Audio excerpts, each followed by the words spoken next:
Hello friends, welcome to Bandana blog box. তো বন্ধুরা, তোমরা কেমন আছো? আশা করি খুব ভালো আছো, সুস্থ আছো। তো আমিও খুব ভালো আছি। তো বন্ধুরা, আজকে আমি কি রান্না করব, চলো সেটা তোমাদের সঙ্গে শেয়ার করব।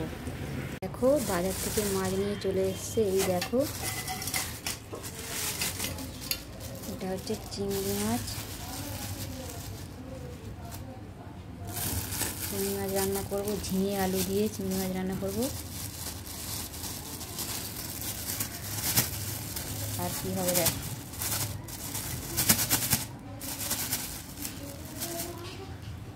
আর হবে এই যে গাংমোরলা। এই দেখো, এটা হচ্ছে গাংমোরলা, এটা হচ্ছে ঝাল করব।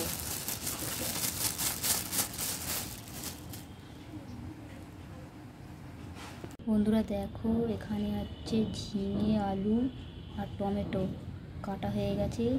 এটা হচ্ছে চিংড়ি মাছ দিয়ে পাতলা ঝোল হবে। আর এখানে দেখো, গাংমোরলা মাছ ধুয়ে বেছে নুন হলুদ মাখিয়ে রেখে দিয়েছি। আর এই তো চিংড়ি মাছ।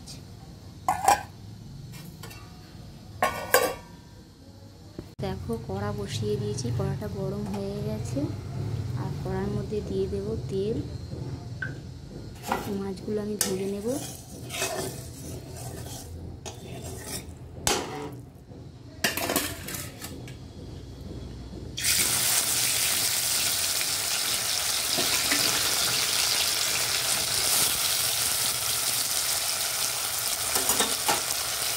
তো দেখো, মাছগুলো ভাজা হয়ে গেছে। আর মাছ ভাজা কড়াইয়ের মধ্যে দিয়েছি চিংড়ি মাছ ভাজা করতে। চিংড়ি মাছগুলো ভাজা হয়ে গেছে। এবার ওই চিংড়ি মাছের ভাজার তেলের মধ্যে আর একটু তেল দিয়ে দিলাম। দিয়ে দিলাম কালো জিরে।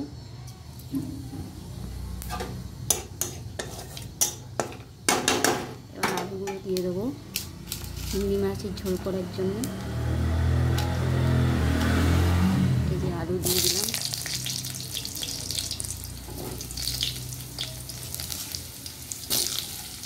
আলুগুলো একটু ভেজে নেব।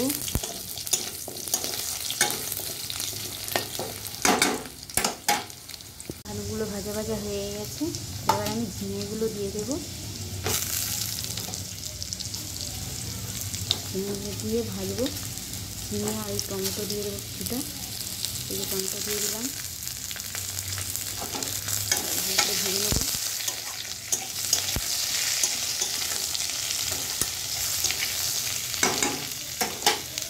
দেখো, সবজিগুলো ভাজা ভাজা হয়ে গেছে। এবার আদা দিয়ে লঙ্কা বাটাটা দিয়ে দেবো। দেবো হলুদ, নুন। এবার ভালো করে মশলাটা কষিয়ে নেব।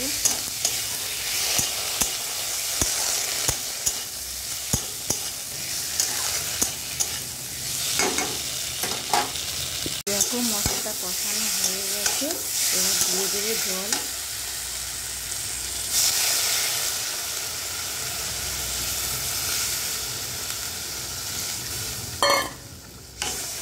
জলটা দিয়ে দিলাম।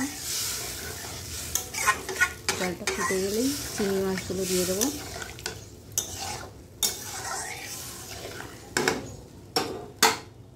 বন্ধুরা, ঝোলটা ফুটে উঠেছে। এবার ভেজে রাখা চিংড়ি মাছগুলো দিয়ে দেব।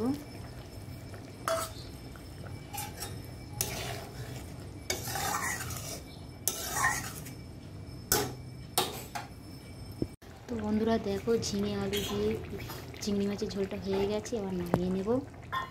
বন্ধুরা, ঝিঙে আলু দিয়ে চিংড়ি মাছের ঝোল তো হয়ে গেছে। এবার গাংমোরলার ঝাল করব। গাংমোরলার ঝাল করার জন্য আমি কড়াইয়ে তেল দিয়ে দিলাম।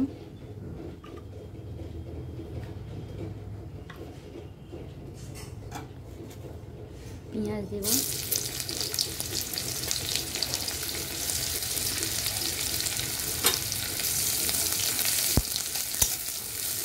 পেঁয়াজটা ভাজা ভাজা হয়ে গেলে তারপর টমেটো দেবো।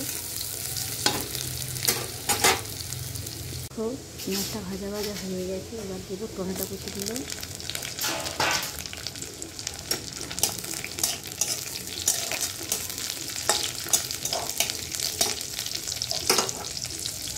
এবার দেবো আদা রসুন বাটা। দিয়ে ভালো করে এবার দেবো জিরে লঙ্কা বাটা,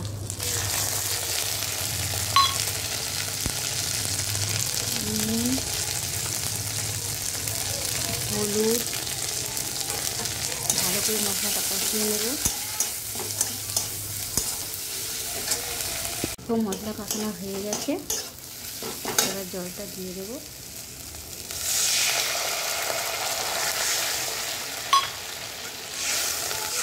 মশলাটা দিয়ে দিলাম, জলটা ফুটে গেলেই মাছগুলো দেখো। এবার মাছগুলো আমি দিয়ে দেবো, এই যে মাছগুলো দিয়ে দিলাম। ঝোলটা ফুটে গেছে, মাছগুলো দিয়ে দিলাম, একটু ফুটেই নামিয়ে নেব। হয়ে যাবে মাছের ঝাল, গাংমোলা মাছের ঝাল। বন্ধুরা দেখো মাছের ঝালটা হয়ে গেছে, এবার নামিয়ে নেব। আর হ্যাঁ বন্ধুরা, তোমাদের তো ভাতটা দেখানোই হলো না, ভাতটা আমার আগেই হয়ে গেছে।